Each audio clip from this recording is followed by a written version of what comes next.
Hi, my name's Nina. I'm just a switchy with an English degree, and today I am coming to you to talk about a song that I have spent literal hours thinking about, and that is I Look in People's Windows.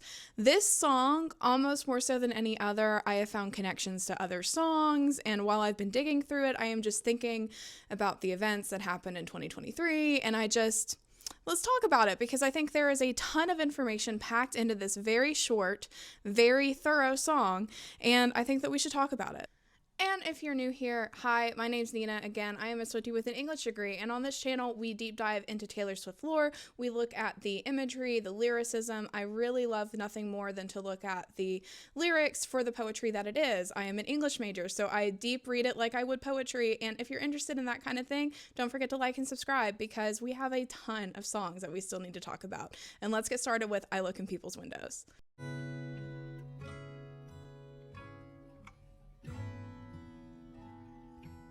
Now, I want to include some context because I think context is really important to understanding what we're actually looking at. When Taylor Swift came out with the Tortured Poets Department on April 19th of 2024 and all of our worlds were rocked, the second half of the album came out at 3 a.m. That is the anthology portion of this album. And while we do not know when Taylor wrote things, the anthology, because it originally came out only digitally, means that potentially those songs were written later. So just have that in mind when we look at I Look in People's Windows, when we place where we think that this song may have come in the writing process. And let's start with what I consider to be one of Taylor Swift's best and most haunting songs with I Look in People's Windows.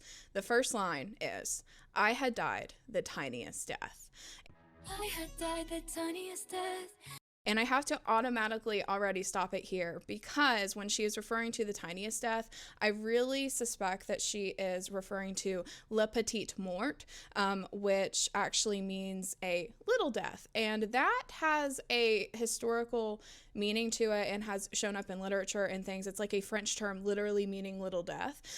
It has been showing up in literature really since the 1500s. Originally, it referred to like when you feel so much emotion that you faint, but in modern times, people have equated it more so to the actual like female pleasure part of romance. You know, they kind of have almost, in my opinion, diminished the meaning of it a little bit, but my main reference point for Le Petit Mort actually comes from Thomas Hardy's Tess of Dubourvay, or Dubourvay, I'm not really sure how you pronounce it, but in that usage, she actually experiences something traumatic. So when he refers to her feeling Le Petit Mort, it is actually more so like an emotional death, more so than like a physical death. Like it is so hard for her that she is emotionally dying.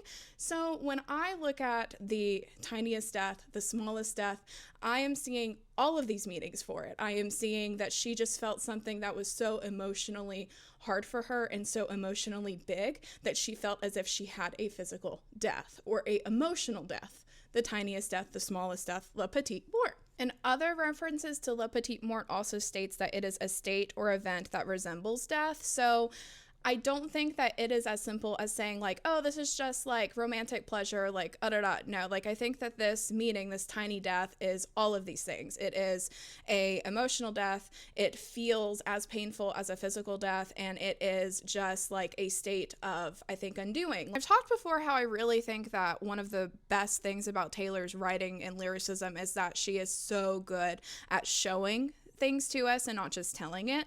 And we see that in this very next line where she says, "I spied the catch in your breath." And that is a very like vivid imagery. It's like this moment that almost you're not supposed to see. She just spied it, this catch in the breath. And she is thinking now, like reflecting on, she felt this tiny death, this horrible event happened to her. She spied the catch in your breath while he was on his way out, out, out, out. Out, out, out, out. So this is a very vivid imagery for me. Like, it's this event that feels essentially like a death for you. And then you spy a catch in the breath of somebody that's with you as they are leaving. That is literally what I'm seeing from this first stanza here. She literally just welcomes us with a punch with this song. I Look in People's Windows opens with a gut punch, essentially, is what I see. Also think that it's intentional that she says the tiniest death, referring to, in my opinion, La Petite Mort, the smallest death, and that there is a romantic element with it too, because I think that that is kind of what she's saying here, is that she was romantically involved with this person and she felt a tiny death from it, that she got overwhelmed in all of the ways. Like, she felt like she was truly in love. And we see this catch in the breath that she spies while he is on his way out.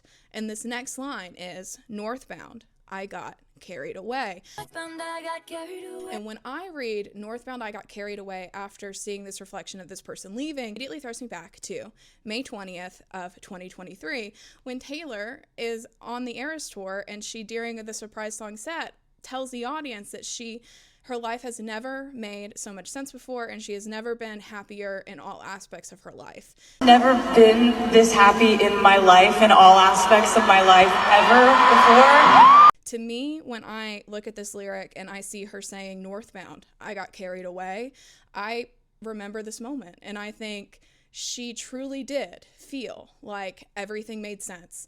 She felt like things were starting to, all of the fatalism and all of the signs that she had seen, all of the red things, like, were all coming together and were finally making sense to her. But he was not there that night. Matty Healy was not. So it also makes me wonder, while she was northbound, I got carried away, as he boarded your train, south, south, south, south. So, to me, makes me wonder, was she northbound, saying that she had finally gotten it right, while he was on his way out, going south and leaving? I don't know. And we've talked about this idea of fatalism with other songs on the Tortured Poets department, right? But I truly do think that Miss Taylor is a hopeless romantic at heart, as am I. And I think that she truly did see signs everywhere. She saw these cosmic signs, as if all of these things were finally coming together and all of this was making sense. But he was on his way out and he had boarded his train south. And we see that with the very next line here, where she is northbound, I got carried away as you boarded your train south, south, south, south, south, south. And I did a little bit of research, not like a ton, but it looks like the last time that I can find that Matty Healy was at the Eras Tour was around May 15th, May 16th. And they were also spotted leaving Electric Lady separately around May 16th as well. So I don't really know what was going on around this time period, but on May 20th, she made this declaration. And then on June 6th, People was announcing that they had broken up. So take from that what you will. Did she, northbound, get carried away and say all of these things while he was never really in it and he just ghosted her? That is kind of what I suspect here as I read these lyrical tea leaves and as we make our way through it. Feather taken by the wind blowing. I'm afflicted by the knot, knowing. I'm afflicted by the knot, knowing so.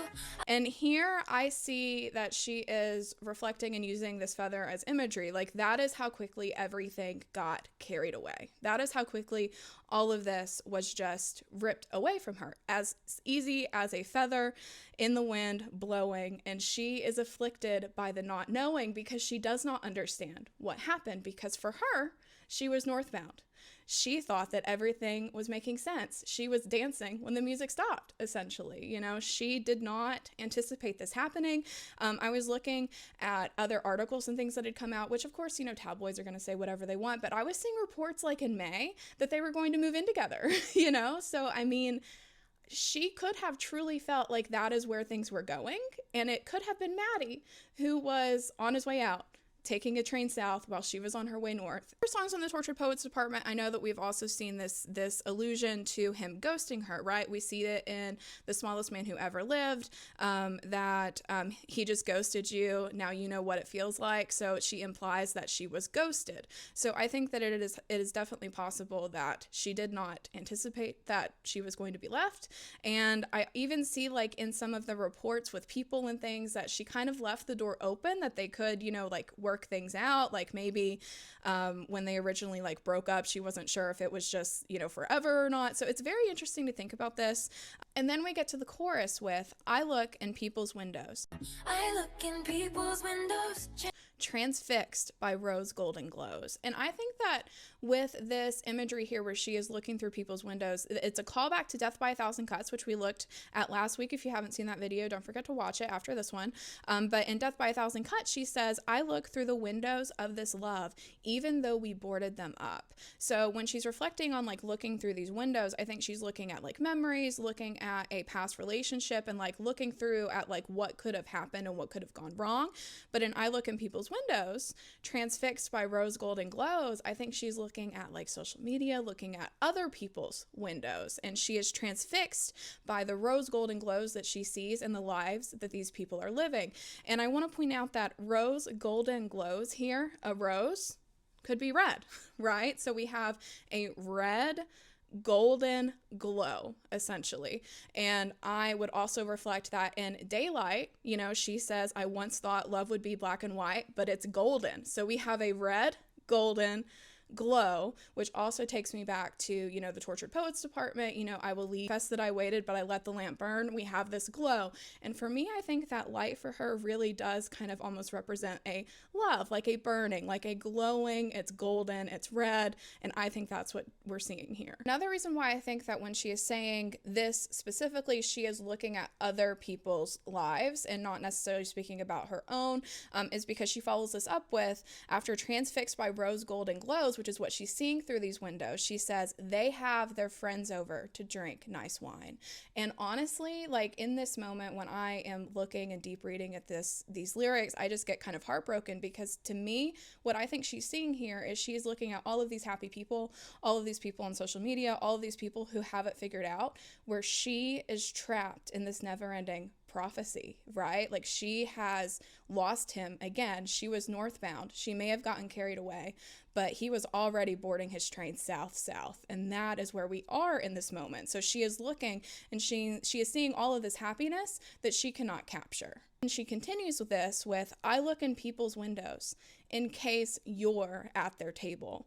What if your eyes looked up and met mine one more time? And I think that this really reflects like how this relationship is. And I think that we can see this reflected in other songs, like in Maroon and even in Question, you know, which we haven't actually gone over yet, but we have gone over Maroon. We'll go over Question soon.